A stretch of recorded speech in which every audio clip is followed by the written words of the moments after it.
In 1676, in a small convent in Sicily, a nun claimed the devil forced her to write a letter. She believed she had been possessed, overtaken by the devil, and suggests that humans invented divine power themselves. One line even calls God, Jesus, and the Holy Spirit dead weights.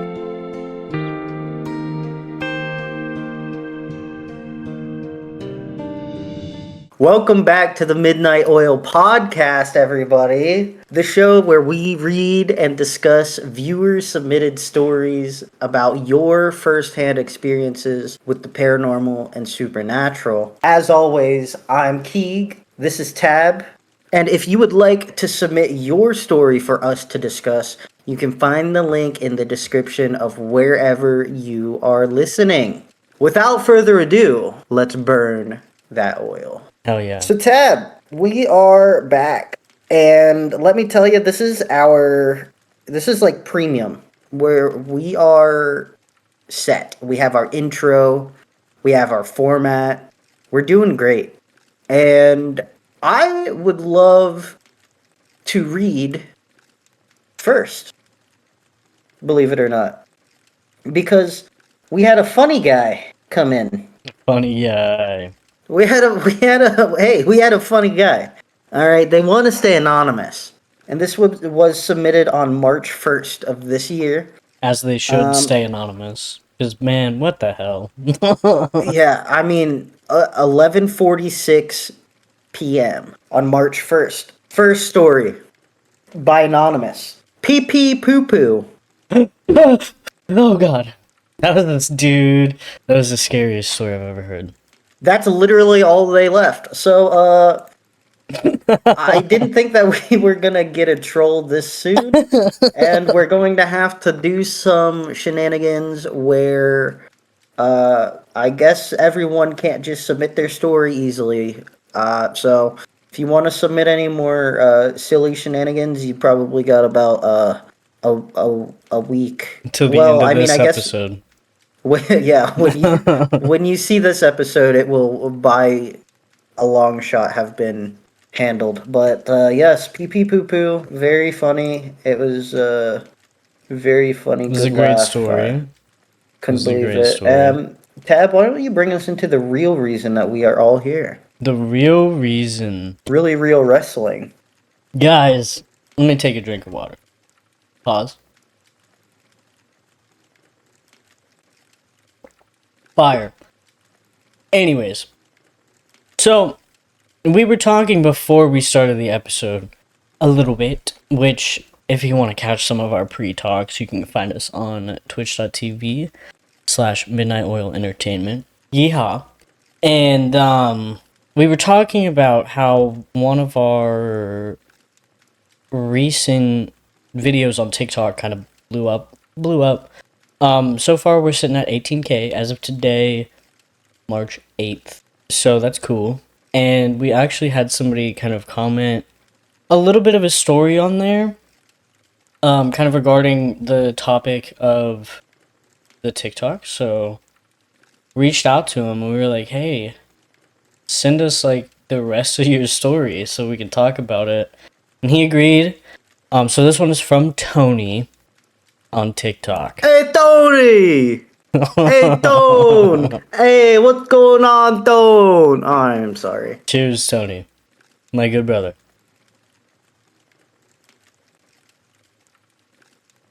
Alright. So, the video that we posted on TikTok was about tulpas. That was multiple episodes back by now. But,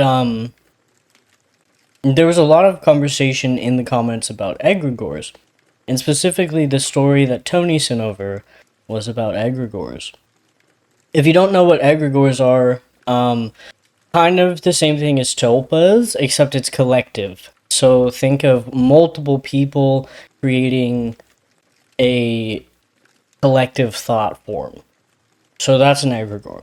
So, without further ado, let's get into it. Tony says, I was maybe 15 to 16 years old, a major pothead, do-nothing waste of a kid. Me and my friend were offered to go to a Youth for Christ meeting in DC where all the YFC chapters would meet up for a big event. Me and my friend go. We're both Christian, but not particularly active in our own faith. Most did it just to go to DC, which I've heard of these before. So, I've heard of the big Christian trips to DC, and from the videos that I've seen of them, they they get crazy. They fill out like a stadium of people just praying, and it's wild. So, anyways, so first night, nightly prayers. Basically a concert or a music festival, but instead of music, it's worship. Although they were Christian bands there, but the concert part wasn't the focus. So anyway, I don't know if you've ever experienced a 40 to 50,000 people praying at the same time, but it's mind altering. You can feel it. I don't know what it is, but the air was thick with this presence. I assume most people assumed it was God or Christ. That's what I assumed it was at first. I've had previous intense religious experiences. I knew/know what God/divinity feels like. And then he says, say or think whatever you want. What I'm telling you is the truth as I see it, which I believe you, Tony. I believe you. So this feeling of this presence continues to get more and more concentrated as the nightly worship goes on. I hear people, we're in a stadium with a massive crowd, talk about this feeling more and more often. I try to talk about it, but my youth pastor that brought me won't hear it. He keeps shutting me down when I ask about it. The most I get out of him is, I feel it too. That's wild. We get to the last night, there's no concert or show or movie or anything like they had the previous nights. All praying, all sermon, 5 to 6 hours of it. By halfway through the night, you could feel this presence vibrating on your skin. It felt like you could cut the air with a knife. I can't stress enough just how filled the stadium felt. Best I could describe it was the room was filled with slime or putty, and you could feel it encompassing your whole body from all sides. But obviously there was nothing actually there. The speakers and pastors giving the sermons and leading the prayers were all talking about it by the last hour. People were crying, I assume because of their connection to Christ/everyone was having a religious experience.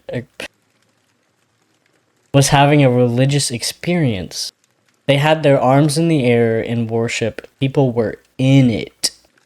The event ends, everyone starts leaving, and I'm frantically asking my friend and youth pastor about it. They just look at me like I'm crazy and give me a, yeah, I feel it too. But if you talk about it, people are going to think you're crazy. From my youth pastor. When suddenly I get this realization, that isn't God. This isn't what divinity feels like. I start praying, what is this, what are you, etc. Then I hear, loud as day, like someone standing right next to me screaming in my ear, egregore, through the murmur of the crowd. Obviously I shit my pants, which genuinely, bro, I would too. I fully would too. And then he goes on to say, I'm stunned and shut up about it because obviously I'm hearing things that aren't there. Maybe I am going crazy and no one wants to hear about it. It's very easy to ignore a scruffy stoner kid in a room with happy-go-lucky Christians. It wasn't until about years later, when I started dabbling with the occult and studying tulpas, that I learned what egregores are. They're like tulpas just on a larger scale, consisting of thought from groups of people instead of an individual, which exactly like I said. But that was Tony's story. That was wild. And Tony. Like I said, I've seen videos because I used to know somebody back in high school that would go off to these big church camp things. Bro, I've seen videos. They fill stadiums and they just sit there and pray. And it's like, Can you okay. can you tell us the difference between an egregore and a tulpa one more time? Yeah, so the difference between a tulpa and an egregore. A tulpa comes from like an individual. So an individual thinks of something they, believe it to be real for themselves, and an egregore specifically is like a collective group of people kind of. I would think of it as summoning something, but it's in the same realm as Tulpa, more so than like summoning Circle, summoning the devil. So, same shit, just one person versus multiple people. Gotcha. So it's more of a group experience and Yeah. creation rather than an individualistic Yep. thing. Yep. Cool. Which, I mean, Yeah, that makes with sense. there being 40 to 50,000 people filling out a stadium and they're all praying, like, for the same thing, dude, I can imagine if God manifested right there, I would believe it. Like, Yeah. of course that many Well, people. Like, what? I could tell you one thing that I know, and it would be that I would not be floating into the sky. Not me. I was not Mm-hmm. chosen. Mm-hmm. I would not be chosen. But Tony, thank you for sharing that. I have a feeling that Tony's got a lot of stories. That seemed like too deep, too big of an experience to have had for that to be his only experience. It seems that he is spiritually, supernaturally, paranormally inclined. Well And versed. yeah, well versed. And honestly, like you said earlier, while it didn't like blow up and wow, we're huge, like the TikTok has 18,000 views on it, and so many people kind of told us about just like where they've heard of an egregore, where they've heard of a tulpa. Apparently, Mm-hmm. Twin Peaks talks about it. Um, Supernatural and talks about it. This yeah, movie called Everyman talks about it. it's everywhere, right? Like I really thought when I brought up tulpas that it was a more obscure thing.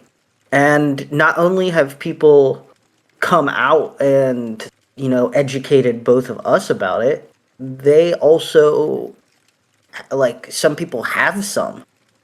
And I think that's crazy.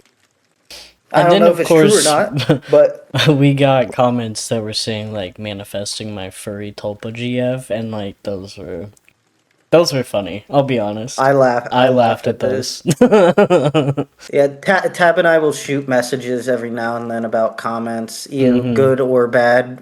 Either way, we laugh at them. Yeah. And I just thought it was really cool. At the end of the day, like just learning stuff about the things that we were talking about. I thought that was really cool, and I would personally love to do a dedicated episode to tulpas at some point. Yeah, Tulpas, egregores, uh, servitures, and then there's one that start with a D that I saw in the comments that I would like to dive into Yeah, eventually. I would love to like list all of them off and the differences between them, Mm-hmm. and educate other people about it because I thought it was really cool. Mm-hmm. I think it's really neat that so many people actually knew about it. I didn't know that. I thought I stumbled upon something that 10 people on the planet has that knew about it, and I brought up the fact that Jason Carpenter talked about it, and yeah, I was very wrong. A lot of people there's actually mainstream media Mm-hmm. that have TV episodes about them. So, very Yeah, cool. and fucking movies. I think that's cool, yeah. What are we going to Leading, get into? yeah, yeah. Well, I mean, leading off of the egregores that we just talked about, I kind of have a similar story that could tie into egregores, specifically from the perspective of a nun. Whoa. Of a nun, yeah. Did you keep this away from me on purpose? No, I mean, I put it in our, like, topics idea chat. Possessed Oh. nun, devil letter. Oh, you sure did. Sure did, yeah. So, I mean, this is a relatively, like, short one, but we'll get into the translation of the letter, because this was a mystery for about 300 years, and I think in 2017 is when they finally translated it. But, like, you know, we'll get into all that. Okay, I'll be honest. I can't say her name, so I'm not gonna say her full name. Because I will absolutely butcher it. And she has a really long name for living in, you know, Sicily. Of course, in the 1670s, she would have a really long name. Yeah. Let me take a So little this sip of water. so this is a possessed nun. Yeah.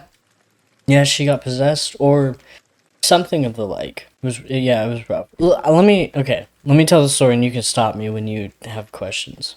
Because I watched a little Oh, video on it too. questions. Yes. Yeah. I've never had any of those. In 1676, in a small convent in Sicily, a nun claimed the devil forced her to write a letter. Her name was Sister Maria, a Benedictine nun living in the convent of Palma de Montiero. One morning in August, the other nuns found her collapsed on the floor of her cell. She was covered in ink, and in her hands was a sheet of paper filled with strange symbols. The writing didn't look like any known language. It was a bizarre mix of characters that resembled Greek, Latin, runes, and symbols nobody could identify. Sister Maria claimed that during the night she had been possessed and that the devil himself had forced her to write the message in order to turn her away from God. For more than 300 years, nobody could figure out what the letter actually said. Then, in 2017, researchers in Sicily decided to try decoding it using software normally used for intelligence code breaking. When they analyzed the symbols, they discovered that the letter wasn't written in a mysterious demonic language at all. It was actually written in a cipher. The nun had essentially created her own coded alphabet, mixing together multiple languages she likely studied in the convent. Once researchers started decoding the symbols, parts of the message began to make sense. What it said was strange. The text reads like a kind of sort of a philosophical rant. She was criticizing the religion, questions the existence of God, and suggests that humans invented divine power themselves. Which that's why I said kind of leads into egregores, if you think about it. Just a little bit. Think about it a little bit. One line even calls God, Jesus, and the Holy Spirit dead weights. Another passage references the river of Styx, the boundary between the world of the living and the underworld in Greek mythology. But the message is fragmented and inconsistent, almost like just a stream of consciousness. Researchers believe that while the nun probably wrote the code herself, she may have been experiencing a psychological or spiritual crisis when she created it. Still, the original letter is real. It's preserved today in Sicily, covered in those strange symbols. And even now, centuries later, parts of the message still remain unsolved, which means we technically still don't really know what the whole devil letter says. And I have a little bit of the translation here, if you would like to know what some of it says. Now, is this translation going to spawn a demon? I don't think so. It's kind of just written as like anti-religious, which is interesting because it was written by a nun. But it's just like anti-religion. So it just says like, God thinks he can free mortals. This system works for no one. Perhaps now the river of Styx is certain. God, Jesus, and the Holy Spirit are dead weights. Humans invented God and the system of religion. Perhaps now the Styx is certain the underworld exists. God thinks he can free mortals from sin, but this system works for no one. And Huh. that's what we have so far. That's interesting. So, where was this text at that they found? Sicily. In Sicily. Mm-hmm. In Interesting. the convent of Palma di Montiero. I only know So, that because that's the video that I watched. so do you think that, or do they think? Well, I guess you can, weigh in too. But is this something that they think that there is more remains of, or is this like, how like in whenever you're doing, research on something from the past, usually 100% of it is not there. So Mm-hmm. obviously, probably never find 100% of it. Maybe they do, but I feel like that is a pretty rare occurrence. Do they think that there is more there, or could that be the whole text? I want to say that this was like she only wrote one letter. I want to say, so I think that that's just that. Um, she thinks that she was possessed when she wrote the letter. Hmm. Um, How do you think she knew? Just acting weird? I mean, as a nun, I mean, you wouldn't really write anti-God rhetoric. You know what I mean? I guess that's true. Like, um, how, how, how did you know that they were being anti is it anti-Semitic? Is that what that would be? that's Is that a like different thing? that's for Jewish people. Oh, all right. Let's Yeah, back that one up. yeah. I think you had that one Let's all back wrong. that one up. Anti-religious? Is that what you were going for? Anti. Hold on. Let me look up a definition. Apparently, she Definition. was like possessed multiple times. You were right. I apologize to the Jewish people. We are not anti-Semitic. No, I thought that the nun was. Just to be No, clear. the I don't think the nun was anti-Semitic. I think she was struggling within her own religion. Secular, that might be the You were one. right. It would be anti-religious literature or irreligious writing. There's actually not a universal name that I can see, aside from like anti-theism or anything like that. I think Moth just came in with the save and said secular. Secular. Shout out. Shout out. You saved us right there. Did you It just does try and sound hang like loose? no, I did like I see you. Oh. I don't know, man. I don't know, man. It does sound, it does sound like an episode of Evil though. I like that show. That show's a really good show. If you haven't seen Evil, the show, unfortunately it has been canceled, but it's about a Catholic preacher, a tech guru, and a psychologist, I think. This sounds like a great setup to a joke. No, no, no. Did they all enter a bar? Well, I think they did at one point, yeah. But it's they actually go and like exercise homes and people. It's like a TV They show. It's kind of like a comedy show, TV show. I don't know if I heard you right. They're exercising in people's homes? They're exercising people's Oh, homes sorry. and people themselves as well. I see. They're not busting in there and like breaking a sweat. No, they're not exercising in people's homes. They are exercising people's homes. I see. It's like I ate grandma. I ate grandma. Yes, very that. I see. Very. I'm not with it today. Apparently, she did have multiple like possessions though. Sister Maria, she had repeated episodes that other nuns interpreted as demonic attacks. She had frequent spiritual battles where she claimed the demons tormented her. Fits or trances where she said the devil tried to tempt or attack her. And periods where she would lose control of herself and then later claim demons were responsible. Whoa. Whoa.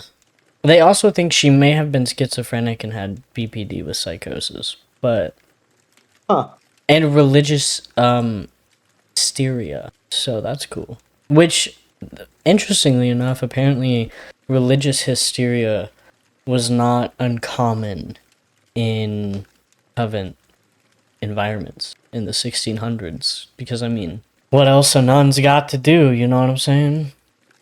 I got another interesting nun story, I think. Oh, yeah? I like nun stories. Let me double check the accuracy of this. Yeah. So another Ursuline convent at Loudon? Loden? Are we Does in that sound Germany? right? Loden? Or Deutsch? That's German, isn't it? Deutsch? Loden? Deutschland? I'm gonna say Loudon. Loudun. Okay, that's where I'm going with.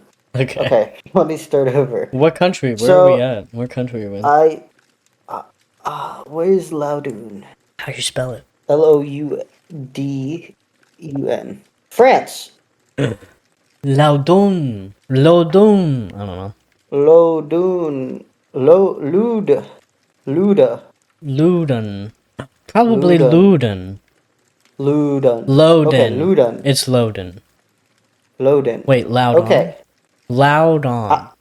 I'm going to Ludun. Wait, I have found a Lud- video. I found a video. Hold on, I'll tell you in a second. Loudon. Loudon. There you go. Loudun.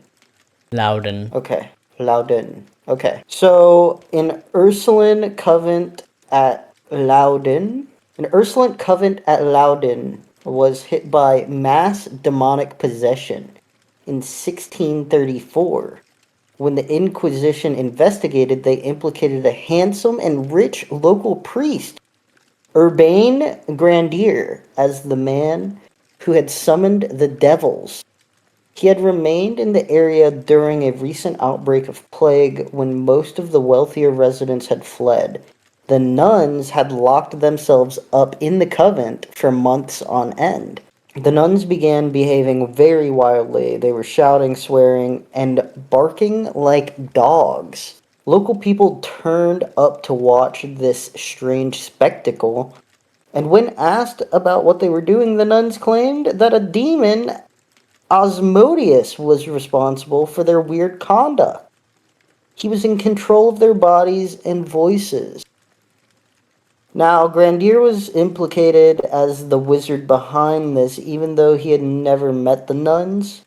Or at least that's what he claimed. Unfortunately, as the Inquisition soon discovered, Grandier had written a book criticizing priestly celibacy, which did not help his case. So he was tortured using the boot, which The boot? placing of the placing of wooden boards around the foot and lower leg, and use of wedges to increase pressure until bones broke. It was long recognized that the feet, the toes especially, are very sensitive to pain. Condemned to death, he was led out into the public square with a rope around his neck, holding a burning taper in his right hand, and told to beg for God's mercy. He cut a pathetic sight, barely able to walk, and after this humiliation, Grandier was ordered to be burned.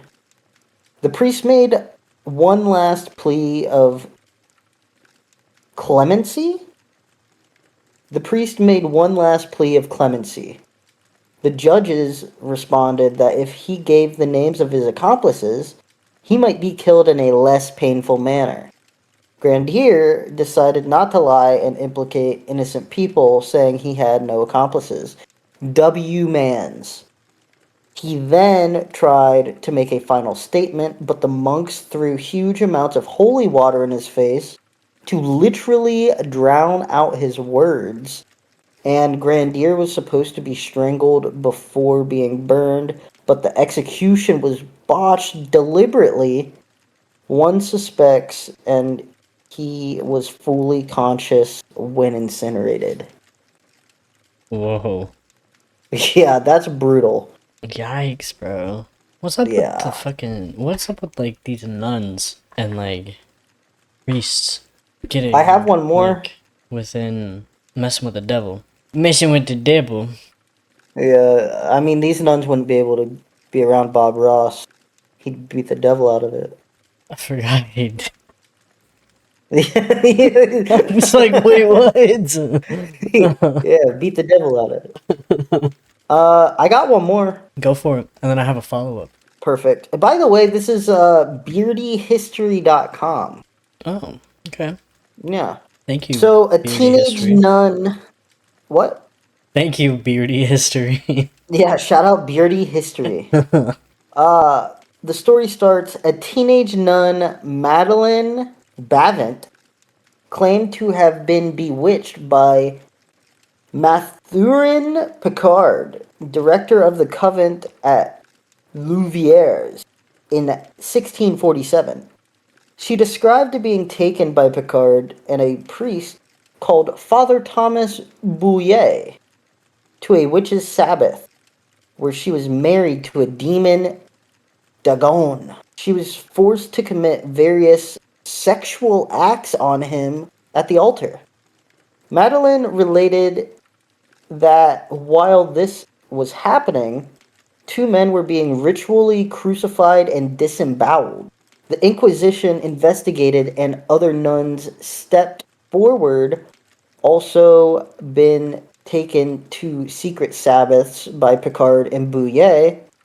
Sister Barbara of St. Michael had been seduced by yet another demon, and Pitif, the nuns found themselves writhing on the ground and speaking in tongues. Putting a pin in this real quick.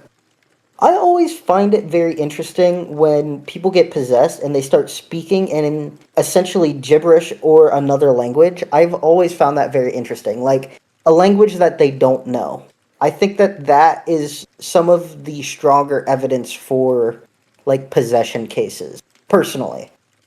Because if I started speaking Gaelic, for example, you know I'm possessed because Yeah. I don't know if you guys know this, but I don't speak fucking Gaelic, believe it or not. So I just think that that has to be one of the bigger pieces of evidence. I just thought that that was really interesting because here's another case of it. Anyway, Satan himself appeared to convince them that Christianity was a false religion and they should worship him alone. The Inquisition tortured and questioned Bouillet, but not Picard, as he suddenly died. Public exorcisms of the nuns were conducted with lots of screaming and gurgling. This proved to be contagious, and very soon all Louviers experienced demonic contortion. Sentencing was carried out by the secular authorities, with Madeline imprisoned for life in a church dungeon. Bouillet was burned alive, and Picard was exhumed, and his moldering body also burned. And I guess all of these Jeez. are like stories or pieces of history of the Knights Templar. The Knights Templar. Woof. I did a deep dive on, like, Freemasons. And I got as far as, like, learning about the degrees. And the closer you get in Freemasonry, the closer you get to the Knights Templar. I'm like, whoa. Whoa. What do you think is the strongest piece of evidence for possessions that you've read about? Because I definitely think mine has to be people speaking in a different language or tongues. Which, speaking of that, that's actually, there's a word for that. and it's called xenoglossy. I think I've heard So that word before. yes, so xenoglossy is supposedly paranormal phenomenon in which a person is allegedly able to speak, write, or understand a foreign language that they could not have acquired by natural means. So that's interesting. It was coined So it's a real by, thing. yeah, it was coined by, interestingly enough, a French parapsychologist, Charles Rickett, in 1905. Huh. Xenoglossy. Mm-hmm. Yeah, look at that. I mean, I think that that is one of the most interesting things that happens and the best proof for possessions. But what do you think? I'm kind of right there with you. I haven't seen enough evidence of the whole levitating thing. Like, I don't think I've seen that, like, actual I video evidence of that. But I think if somebody levitated, I'd be like, whoa, yeah, okay. You're yeah. possessed. If Absolutely. there were more like documented cases of people literally hovering off of the ground, I would say that's a pretty damn big. I'm That's, convinced. I mean, that's essentially like getting a ghost on camera. Like, Mm-hmm. if you start levitating, yeah, I'm out of there. I'm a believer. You were Yeah. possessed, brother. If Tab was just levitating off the ground, the first thing that I would do is assume that Tab is playing a prank on me and attempt to hover my hand above. And when I realize that there is no string or fishing line above, then I would probably then promptly shit my pants. Yeah, no, I agree. Fully. That would have to But be so it's my selling point, though. If there's, like, levitating. But out of, like, actual reported accounts, um, I would say, like, the burning of. Well, because I don't know, because that could be chalked up to, like, a metal allergy. I was gonna say burning of, like, the crosses. Like, when a cross touches their skin and they burn. I mean, if they didn't have a metal allergy prior, or if it's, like, wood. are there enough of those to? I haven't. I don't think I've heard of this. I think I've heard of it. I think. I watch a lot So of like they movies, so I don't know for sure. so I they put don't. they like touch someone with a cross and they burn. Yeah, So it's kind of like throwing holy water onto like a demon or something. yeah, and I mean, I'm sure there's that's like kind of within the same realm. Like they throw holy water on you and it burns. Hmm. But like I have read, or maybe it was in a TV show, or maybe it was in a movie. I don't know.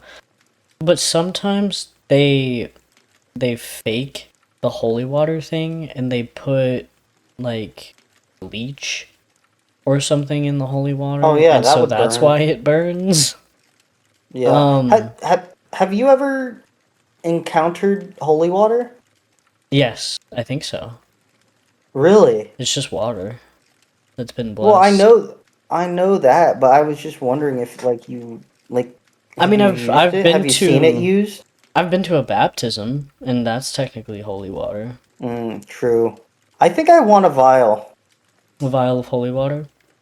Yeah, I think that would be just a cool thing. Why are they always like whenever you see them in movies, why are they in like a $18 million diamond Encrusted gold cross flask. yeah, yeah, like a flask that looks like it should be inside of a museum never to be touched by human hands. Props. You know what I mean? They gotta sell it somehow. Yeah, that's where all the donations are going. Oh my god. I just got told in chat that I can make holy water because any ordained person can bless water. So I can make holy water. How do I wait? Because I'm a reverend. I have my certificate of ordained. So you can call me Reverend Tab from now on. Thank you. How do Thank you, I Reverend. how to bless holy water? I think they should take your certification away because you don't know how to do it. All I had to do was like fill out a questionnaire. Gather clean water from like a stream or filtered. This is filtered water, okay? And pure salt. I'm not putting salt in my water. Never mind. I was gonna make holy water right here, right now, but I'm not putting salt in my water. Doesn't holy mean pure? Yeah. Holy. Holy, It has definitely. to be kosher salt or natural rock salt. Salt is often concentrated first using a not concentrated, Jesus. Using a prayer from the Roman ritual which exorcises the salt and dedicates it for spiritual use. This step ensures the water will carry the intended blessing. So they bless the salt, not the water. Holy. I So, have to pray over the water. holy. Oh, So Lord. holy means dedicated or consecrated to God or a religious purpose. Sacred. So it doesn't mean pure.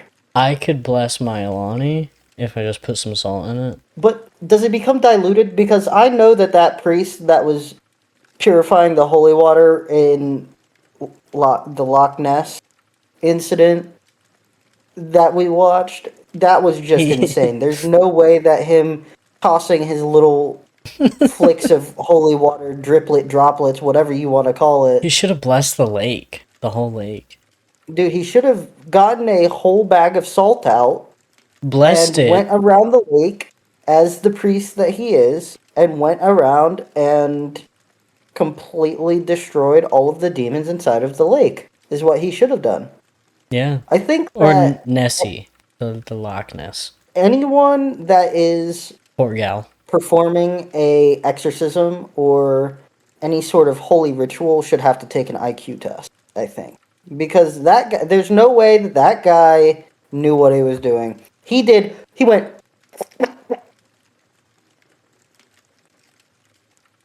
Nessie is gone. Blessed be thy demon is banished to the Thank depths you, of hell Father. with you. Yeah. Like, okay, thank you, That's Nessie. Father, for saving us. And killed the fish and destroyed the system by No, no, putting no, salt in the no. lake. It's just salt. True. It's just salt. Yeah, but turning a freshwater lake into a saltwater lake is going to kill the whole ecosystem. We don't know. Do we know if? Hold on. If it's not the Loch ocean, I assume. Ness Lake salt or is a freshwater lake? All right. So he can't put salt in there. So he did have to just dabble his little double dabbles, or else he would have I killed the guess I'll whole let him ecosystem. slide. But I just wanted to bring up the fact that I have been thinking about that ever since I've watched it because it made me viscerally angry. That video was so funny. I love that guy. It was really funny. I like that guy. I don't know if he's a good guy, but he's kind of funny. Hey, he might not be a good guy, but he's good at what he does. Or did. Shout Or out. did. Shout out. Shout out, mans. Also, I have to piss. So, Okay. do you want to entertain? I'll totally entertain chat. Okay. Should I tell a story, perhaps? Yeah, tell a story. Okay. And I'll be I have one. I have one.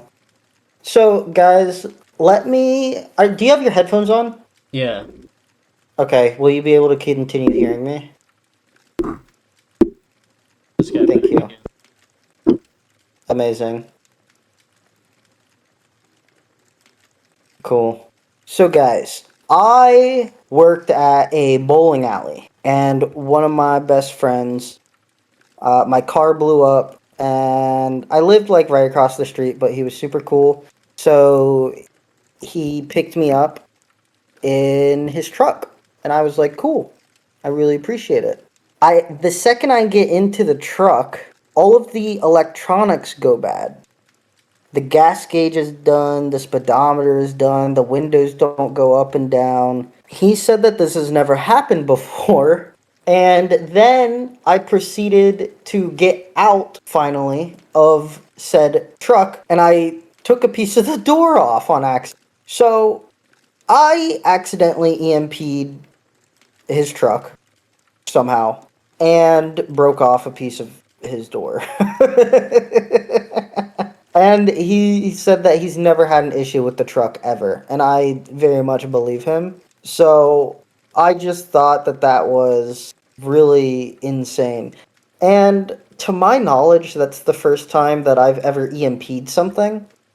I know that we have a little bit of electrical charge in our hands and stuff, but if you if you're driving a Tesla, brother, you should not bring that thing anywhere near me. No, I've been in Teslas before and been fine. I don't know. It was a very interesting experience. Everyone say goodbye to Bonesy. My bad, I clogged the toilet. Shut the hell up. Anyway. That's crazy though. I don't believe You you. EMP'd. I don't have a video of you clogging the toilet. I gotta take a picture of that. What the fuck?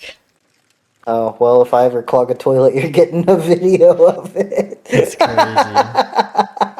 Yeah, but that's my EMP story. I couldn't believe it.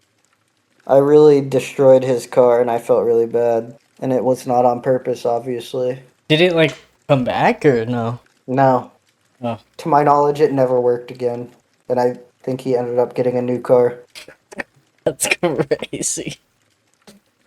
That's crazy. Yeah. It was very funny. I Yeah, thought so I if saw a anyone wants to ghost give in me the a hallway. ride. A ghost in your hallway? I thought I did. Kind of scared me a little bit, but I don't think I did. I think I'm hallucinating. Bro's tweaking out. So Lonnie got dark or something, bro. You got one of the last what was it, the hemp infused THC drinks that they outlawed? No. I would be. We would have to end stream. Like, we would be GG's. But if we go back to the nun shit, so most of the stuff that we were talking about occurred in like the 1500s, 1600s, right? Your Loden stuff. Mm-hmm. And then mine, obviously, I think it was like 1670 something. So there was a covent possession epidemic going on in the 1600s, which I think that I previously mentioned when I was talking about mine. But apparently multiple covents across Europe reported entire groups of nuns becoming possessed, often around the same time period. Historians today think it was a mix of the religious culture, psychological pressure, and the social dynamics. But at the time, people genuinely believed demons were like attacking the covens. So it was across several covens in France, Italy, Spain, and some parts of Germany. And nuns suddenly began showing symptoms that were interpreted as demonic possessions. So, the common behaviors included violent convulsions, screaming or animal-like noises, speaking in strange voices or unknown languages, claiming demons were inside them, accusing priests or townspeople of witchcraft. Was this the same time as like the witch trials in Europe? Oh my gosh, we did an episode on the European witch trials. Between the 15th and 18th century, yeah. Well, I mean, we did our episode in the 21st century. I mean, yes. Yeah. But yeah, so, I guess that checks out. But they were also writing strange messages or prophecies, which is, leads back to the devil's letter that we talked about. And I think the Loden one actually had some written stuff too, right? Either way, sometimes in the covens it was just one nun that started it, and then the behavior spread to dozens of others, which kind of roots back to the hysteria kind of thing. But a lot of historians pointed out a few reasons that the covens became the hotspots for the possession reports. Because one, religion, the Catholic world during the Counter-Reformation emphasized demons, the spiritual warfare, temptation by Satan, and the constant battle between good and evil. So God versus Satan. And there was extreme isolation In the 1600s, the convents were very strict and isolated. They had very limited contact with the outside world. They followed pretty intense prayer schedules. They fasted frequently, and they practiced strict obedience and silence, which I think that just kind of comes with being a nun, is practicing like the obedience of it all. And then the social contagion. I almost did not get that word right. The mass hysteria, which already addressed that. The major possession cases were the Loudun ones in France. That was, 1632 to 1634. There was another one in France in 1611.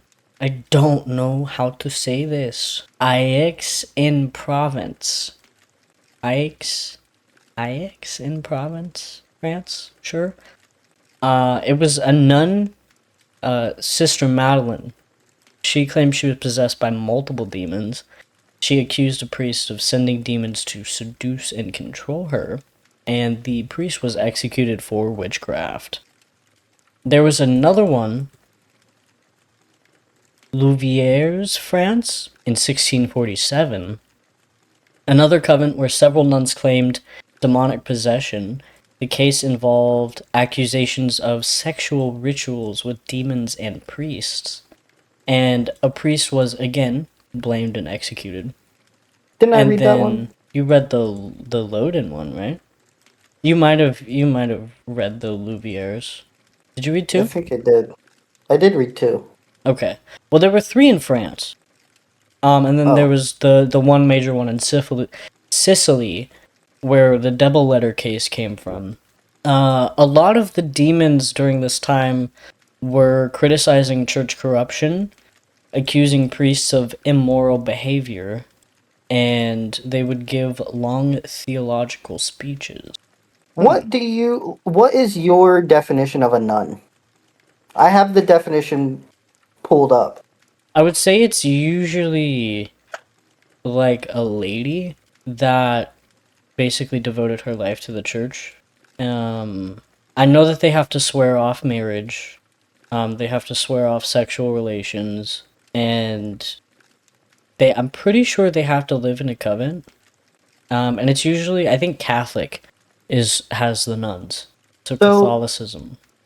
They live under 3 main vows. Do you want to guess what they are? Is one of them to do good? I don't know.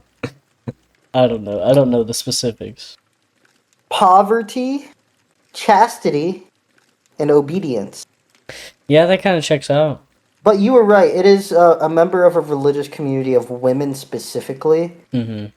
Especially a cloistered one, living under the vows of property, or poverty, not property, chastity, and obedience. They're not living under property. I mean, with those other 3 vows, I feel like they could probably add that to be a 4th. To be real. With the sounds of it. I don't think... I mean, I couldn't be a nun anyway. I'm not a woman. I was like, I don't think I could be a nun, but I obviously couldn't anyway. Could I be a Catholic priest, though? Probably not again.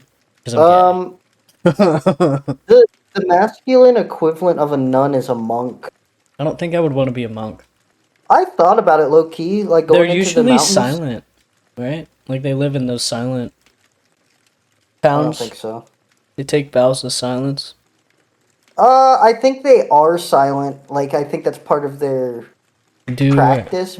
Catholic, but there are definitely monks that are Catholic yapping. monks take a vow of silence. Well, their 3. So Catholic monks, their 3 vows are obedience, stability, and fidelity. They don't take a formal vow of silence, but silence is a significant part of monastic life. They do usually engage in silence to foster a deeper connection with God and promote inner peace.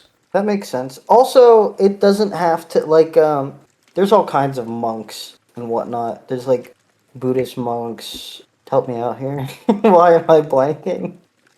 I mean, Tibetan monks. Those are like also technically a branch of Buddhism, though, I think. Yeah. Catholic monks, obviously.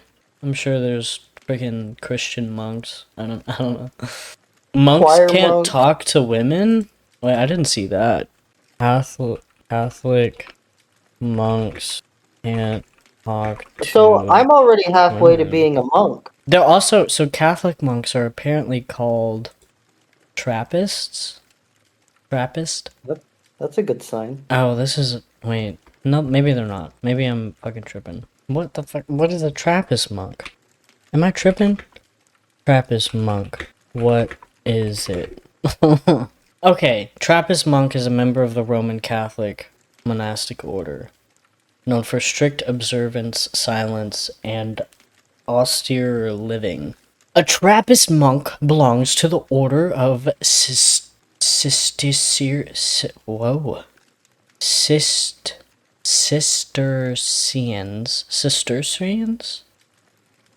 Oh, brother. If I could pronounce words, it would be over for every single motherfucker in the goddamn universe. I'm telling you right now, I would be unstoppable. Like, genuinely, like, like, I would be built different. Okay. The OCSO. The Trappist monk belongs to the OCSO, which is a reform branch of the Cistercian order founded in 1664 by Abbot Armand Jean Le Bouthlier de Rancé Damn. at La Trappe Abbey in Normandy, France. That's crazy. Why does he? Why does everybody in the goddamn 1600s have the longest name known to man? Why? Especially from like France. Why do you have the longest name? Why? Yeah, you have like 8 names. This is Abbot Armand Jean Le Bouthier de la Rancé de la Rancé. Not even La Rancé, it's de Rancé. I'm just gonna call him Laos. I'm gonna call him Abbott. Mr. Abbott. Yeah. That's crazy. Apparently, Trappist monks do practice strict silence. I would not be able to be a monk unless it's I the type that don't talk to women. I But don't I think I have could a stay silent. dude, I know I can't stay silent. I try and do it for like 5 minutes at a time. Okay, it's the Buddhist monks that can't talk to women. I see. That's Man, fire. dude, That's fire. tell me how it's possible to be a monk with ADHD. That sounds impossible. You just have to. Lock in. I feel like that's part of So- it, because being silent. Because I think it's like the. I'm sure they practice some form of meditation, whether that's like actually practiced in the form of meditation or if it's practiced in like silent prayer. That is technically also meditation, let's be so real. And I feel like if you practice meditation like so much and that's like your only thing to do, then I feel like it would be kind of a learned behavior to be able to quiet your mind after so much meditation. I would think, at least. Because isn't that like kind of what the practice of meditation is for?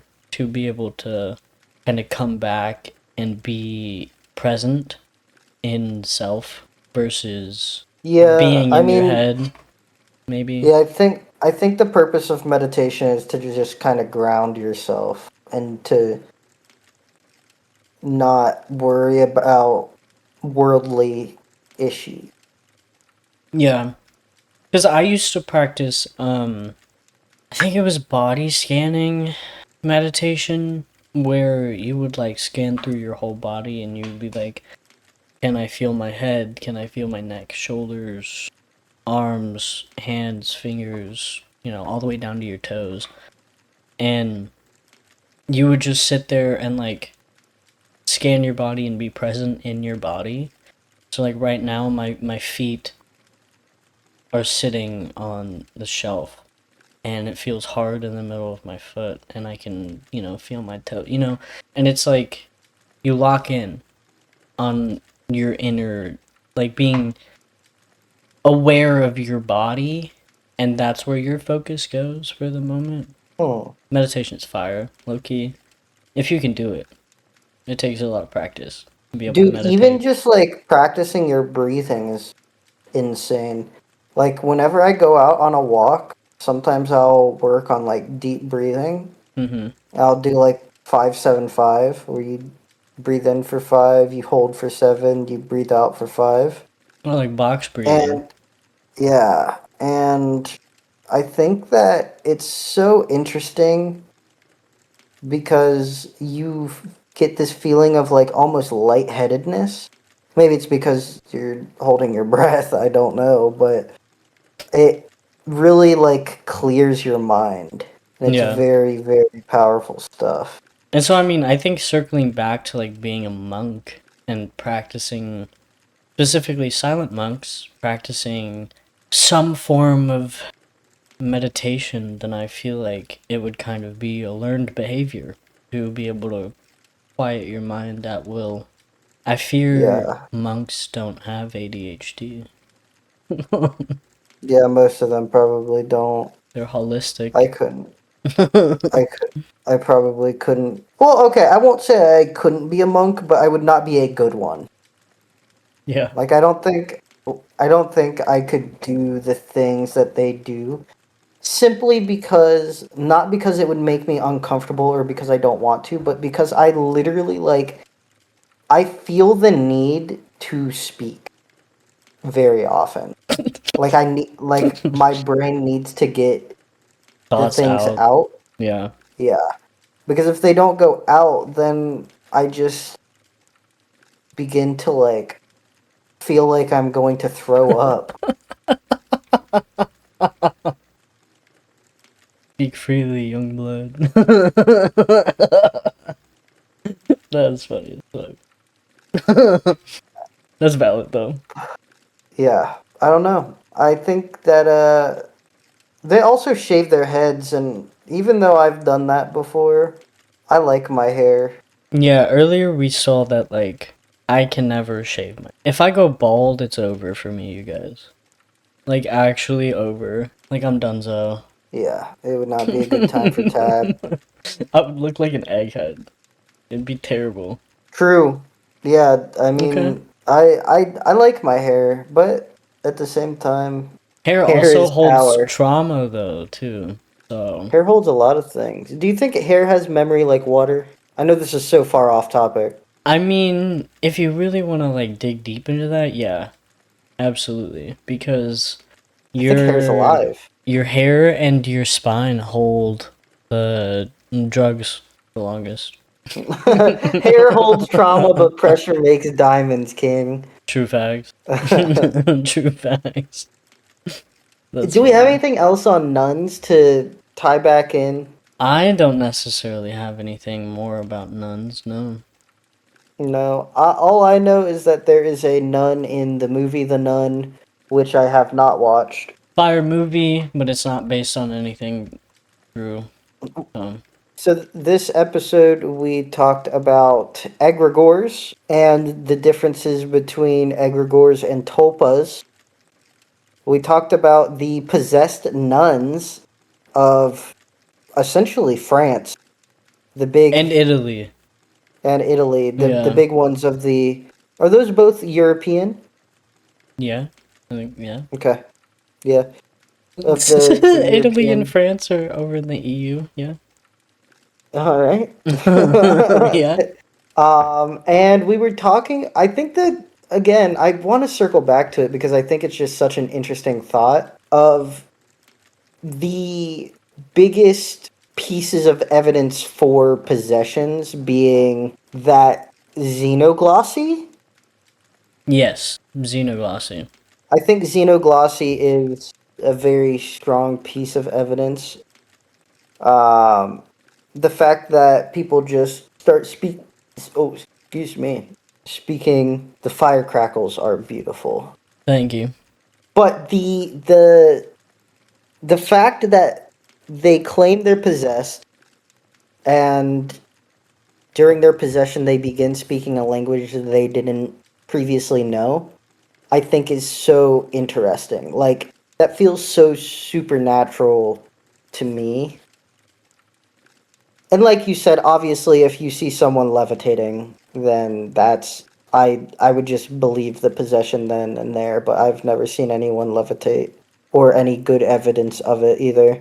I have That never did not look seen. incredibly fake. So there's probably stuff out there, and I would love to go over some ghost footage at some point, maybe a later date or on a separate live. Maybe we do that on TikTok. But I think that for me, the xenoglossy is just crazy. If you are possessed and you start Um, speaking Gaelic, like I said, if a demon was like, I'm inside Keegan now, and I start speaking Gaelic, then like that's crazy. That's so insanity. okay, I looked up some of the evidences of possession. One Okay. of them, Oh, wait. Can we play a game instead of you just telling me? Can you make up fake ones and put them in that list? And yeah, then I'll tell you if I think that it's a real or fake. I've been told I speak Gaelic every day. That's messed up. okay. I'm ready. Do we want to go through like possession stories or I the just think evidences? I think the evidences. So we have 10 of them. All right. Okay. Okay. Yeah. Give me a second. Let me. Okay. And then this is the last thing, I swear. So I have a list of 10 theoretical evidences of possession. Some are real and some are fake. So, number 1, which we kind of already talked about this one, but speaking or understanding languages the person has never learned. Real or fake? That's real. Okay, correct. You got one on the It's that board. it's called xenoglossy. Yes, yes. So, oh my god, why did that happen? 2. Knowing personal secrets or hidden sins of strangers in the room. Real or fake? Mm, real. Correct. Exorcists often report that the entity reveals personal information about people present to intimidate or humiliate them. Look at that. Number 3. Violently reacting to holy water even when it is secretly mixed with regular water. That sounds fake. It is fake. Exorcists do test reactions to holy water, but the idea that demons can still react when it's secretly fake water is mostly a myth. Yeah, that sounded fake. 4. The body becoming unusually cold, sometimes dropping several degrees below normal temperature. That's real. It's fake. That's fake? Yep. There's no Really? traditional exorcisms criterion involving body temperature. That trope mostly comes from ghost stories and horror film. Oh, I've been bamboozled by some mainstream red pill shenanigans. Number 5. Demonstrating abnormal physical strength far beyond the person's normal ability. That's true. That is real. This is another classic sign listed in Ritual Romanum, the Catholic exorcism manual, which actually, let me copy and paste that. We'll have to talk about the exorcism manual sometime. I agree. I was gonna say the same thing. Number 6. Sudden appearance of scratches, burns, or bite marks on the body during prayer. Scratches, burns, or bite marks on the body during prayer? During prayer. I see this one as either or. I think it's more specific or different than that, so I'm gonna say fake. Fake. You're right. While people claim injuries during hauntings, this isn't a recognized diagnostic sign of possession in the church's guidelines. 7. Being unable to look directly at religious symbols like crucifixes or sacred texts. Whoa, that's crazy if that's real. But that sounds real. I'm gonna say fake. It's fake. You're correct. Possessed Whew. people are said to react violently, but the idea that they physically cannot look at them is mostly just from movies. Number See, 8. I almost got caught out with another bullshit from movies. Almost. Number 8. Electronic devices malfunctioning when the possessed person enters a room. Malfunctions? Mm-hmm. Like, EMF So, shit. yeah, that's what I'm thinking. I would think that that has to be true for some devices, but like EMF readers obviously work. I'm gonna go with. I think I confused myself. I'm gonna go with fake. Fake. True. Or you're right. True, it is Oh. fake. That's more associated with poltergeist stories or paranormal investigations. Huh. 9. Speaking in multiple voices or drastically different vocal tones. Oh, that's true. That is true. Number 10. The person's shadow appearing distorted or moving independently from them. So, like the voice or sounds are moving independently from like physical body. The person's shadow appearing distorted or moving independently from That's them. false. I think. That is I don't think fake. that's real. That is fake. Yeah, that's not how that would work. It's a horror movie trope. Yep, that's some bullshit. What it is. Some Hollywood magic. Some bullshit. I did pretty good. Yeah, not too bad, not too bad. You know a little bit about possessions. I feel like being possessed sounds really scary, and I don't think I would ever want to be possessed. But if I ever did get possessed, you better have that shit on camera. And if I levitate, guys, by the way, if I levitate, that is 100% real because I would never fake something like that. So if you see me levitate, we better be getting paid hella money on TikTok. All right, I simply, at least you wouldn't be able to pay me enough money to act like I did something like that. Yeah.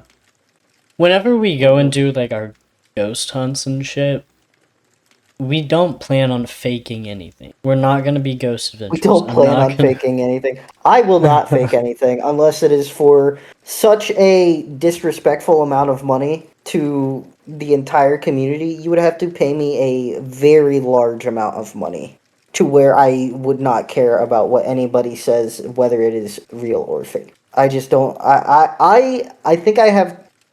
I don't even think that I would take that. I really want to make a dent in the paranormal and supernatural and cryptids and stuff. So I want to be as genuine and real as possible. And I will always I that's my vow. Like if I can prove that ghosts are 100% real or 100%. The tab just I gooped. thought it was empty. I thought it was empty, you guys. I really That did was think it was empty. Bro, it was like a cartoon drop too. I'm The fr- embarrassed. I'm the embarrassed, FPS guys. on the FPS on the camera was low enough to where we saw it goop out. No, I mean it. In real life, it fell that slow too. I'm That's not really gonna funny. lie. But yeah, we are not going to fake anything. Yeah. Okay, the only way that we would fabricate something is if it was for like a promo. Like if we're setting something up, Like if we're doing an maybe we'll do ad it or for something. yeah, maybe we do it for flavor. Obviously, then that's a little bit different. And we would Obviously, if probably preface it like none of yeah, the it would none of be the in that events in little this video are real, you know. the little fonts at the bottom of advertisements that say this drug can cause death or whatever. Yeah, Yeah. it'd be something like that. Yeah. Or if like Mr. Bones's mouth starts just yapping away, like obviously, stuff like that. But yeah, I think that's about all we got. Hell yeah. We didn't make an So outro, no, oh, we didn't. Yeah. but I can do it. Oh, I don't know. Are we outroing Yeah, I think now? I think we're good.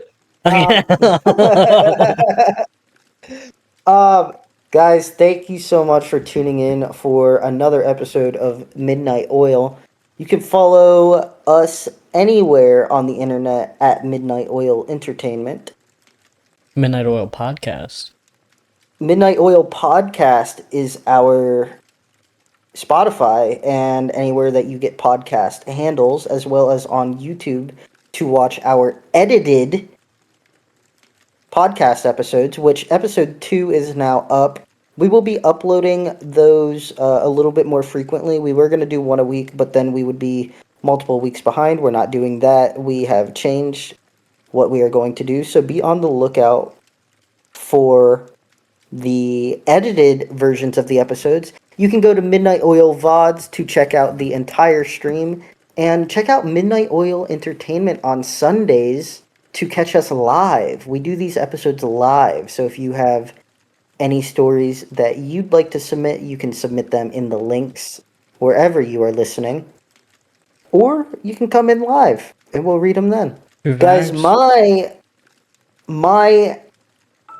handle on essentially everything is the Keeg with 3 underscores in the middle. Tab, you are Tab WTF. You told me that you didn't want me to do that. I apologize. But guys, I think that wraps us up for this week. Unless you have anything else for us. I want to give a quick shout out to Real podcast. They just released one of the this episode's gonna come out way late, so their first episode of season 2 has probably been out for weeks at this point. But they just released their first episode of season 2. It's called Little Hampton Liar, and I am a guest on there. And not to spoil anything, but you may see both of us sometime soon on there. I will drop that link in the chat right now, at least on Twitch. So you guys should go definitely check that out. Give that a listen. It's a fun time. Yes, I had theoretically a great time when we recorded that, if I recorded it. Yeah, in theory. As always, guys, that was Midnight Oil. We will see you guys next week with a new episode with some new stories. Check out the socials, go watch the TikToks, and as always, thank you for burning the Midnight Oil with us. Yeah. I think we're out of here. Good night. Nighties.